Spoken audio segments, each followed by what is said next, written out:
Menage a Troi. Troi and her mother have a closer encounter than they would like with an ambitious Ferengi. The Enterprise is orbiting Beta Z for a trade conference. They're having the closing ceremony on the Enterprise, and initially I thought it was because of the show's budget, but they do go down to the planet later. During the ceremony, we see this weird alien guy playing a cool instrument. Riker beats a Ferengi at Space Chest, and the Ferengi blames it on the noise. Wesley says, Noise? It's Algolian ceremonial rhythms. like that somehow excuses it and everybody should find it pleasing. I mean, it could have been any music from anywhere. That would be like... I couldn't concentrate with all that noise. Noise? That's Mersbo. Picard is talking to a Betazoid who says that they can't read Ferengi, which doesn't match with previous episodes. Troy's eating with her mother, whose chest is on full display in that outfit. And they're talking about the same old stuff. There's a Ferengi named Tog who's eyeing Lwaxana, who he says he finds exotic. Tog lays out his proposition. Your Betazoid skills would be very useful to me, and I find you very attractive. And she turns him down, but it only makes him more interested. In the background, there's another one of those Zaxxon guys, which brought back repressed memories of Korami or whatever the hell his name was. I didn't notice that. I probably would have lowered my grade by a full letter if I had. One of the Ferengi is played by Ethan Phillips, who would go on to become a main cast member on Voyager as Neelix. Lwaxana wants Deanna to get married and have kids. Finding a husband, having a child, that's what made me happy. Deanna demands to be treated as an adult, and then she storms off to sulk in her room. Wesley has basically been accepted at the Academy, which becomes the B-plot. For being as smart as he is, it sure seems like it's taken him a lot of time to make progress there. We do get to see Beta Z when Riker and Deanna go down for shore leave, which is cool, even though this one perspective shot doesn't quite match up. They're reminiscing, they're having a good time, and of course, Lwaxana's already there. She gives Riker a vegetable to eat. You see, that sap running through the veins helps keep it warm. And originally, Gene Roddenberry wanted it to be shaped like a dick. Really? Yes. Very different.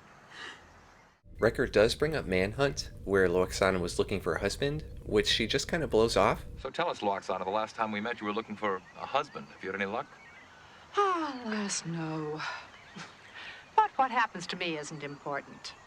And that was a little disappointing. I was hoping for a better explanation. It was such a big deal in that episode. Tog beams down with flowers for Lwaxana, and he has all four of them beamed up to the Ferengi ship and imprisoned. This made me think of how awful the interstellar slave trade must be. Some bad guys just have to find a random planet, beam down, snag some people, imprison them, and sell them off far, far away. That's a good point. Lwaxana and Deanna are beamed into another room without clothing, which was also probably Gene Roddenberry's idea. And I like when Lwaxana says, They're as bad as humans. Look at that leer on his face. They put on some tablecloths, and Lwaxana gets Tog to beam Deanna back to the cell. And Tog and Lwaxana start to negotiate an arrangement.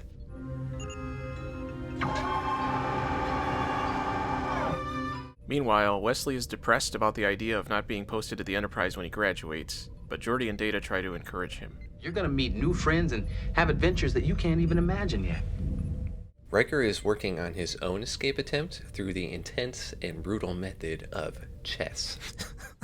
Wouldn't do that. 2 moves away from being mated.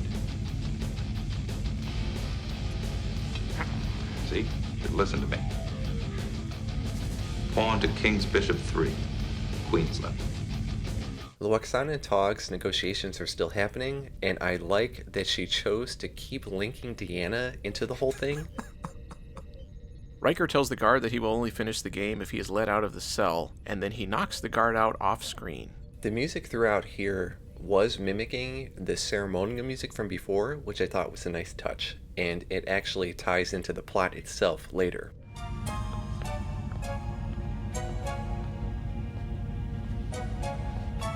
And we also find out that for Ferengi, The ear is one of our most erogenous zones. Lwaxana almost tricks Tog into giving her the ship's access code, but the Ferengi doctor interrupts them. and he decides to experiment on her to gain access to her telepathic abilities. Meanwhile, the Enterprise finally becomes aware that the three are missing. And they find the flowers down on Beta Z.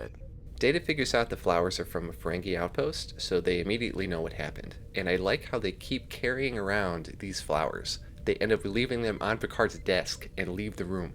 I like to imagine what the hell he did with them after that.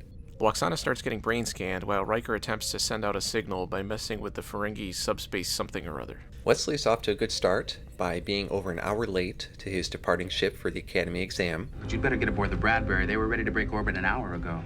And of course, because he's so smart, he figures out Riker's ploy, and instead of, using his communicator, he for some reason feels it's necessary for him to be there in person to explain it.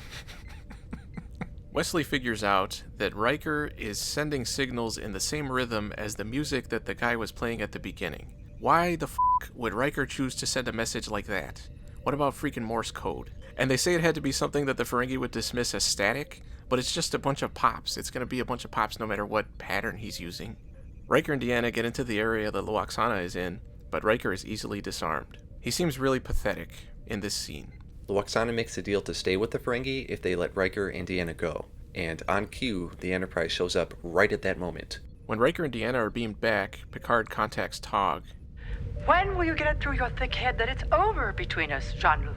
Deanna tells Picard that he must fight for Lwaxana, and Picard goes into this hugely exaggerated oratory about how much he loves her. What they despise, who, in despite of view, art pleased to dote, shall I compare thee to a summer's day? It was dumb. Why would he do that? It's very out of character. It was meant for the humor. And totally failed for me. Picard says he'll destroy the Ferengi ship if he doesn't get her back, so Tog reluctantly sends her over. We close with Wesley having to wait another year to take his exam, but Picard says, "F*** the system," and lets Wesley bypass the entire process and makes him an ensign. I hereby grant you field promotion to full ensign with all the commensurate responsibilities and privileges of that rank. I didn't realize all you had to do was know somebody to advance. And it's weird to see Picard talk to Wesley this way and get all emotional because there's been nothing to lead up to it, even in this episode. Right. That also felt out of character. Ménage à Troi. Overall, this was a frustrating episode. The first 3/4 were okay, but nothing special. For a Lwaxana-focused episode, I didn't think there was enough humor in that first 3/4, and I questioned where it was going, but then they went overboard into outright stupid territory with Picard at the end, which I did not find funny in the slightest, because it didn't make any sense. In the end, this was a very insubstantial episode. Not a terrible one, but not a very good one either. I gave it a C-. I gave it a C- as well. The Ferengi are stupid, but in this one they were just too stupid. Their incompetence is really overplayed for laughs, but I felt it went way too far. The fact that it took so long for the Enterprise to become aware of anything was also pretty dumb, and the reason why is because as soon as they do, they solve the problem in about 5 minutes. My biggest issue, though, was Wesley's arc. Having a main cast member leaving for good should be a momentous event. This should have been an A-plot in itself. It was a really weird decision to have it displaced not only by something else, but something so comical and stupid. It really takes away from the gravity of his situation, and it made it feel like it had no real impact. Agreed. The conversation he had with Geordi and Data about leaving the nest to grow up and become his own person didn't really matter, because not only did he not have to take those steps, he doesn't even have to leave the ship, and is arguably denied further personal growth. And if the Ferengi are willing to experiment on people, if they don't let morals get in the way of profit, then just straight up kidnap someone and rip their brain apart. I wanted to like this one more, and the Lwaxana episodes in the past have been entertaining for me, but this one went too far.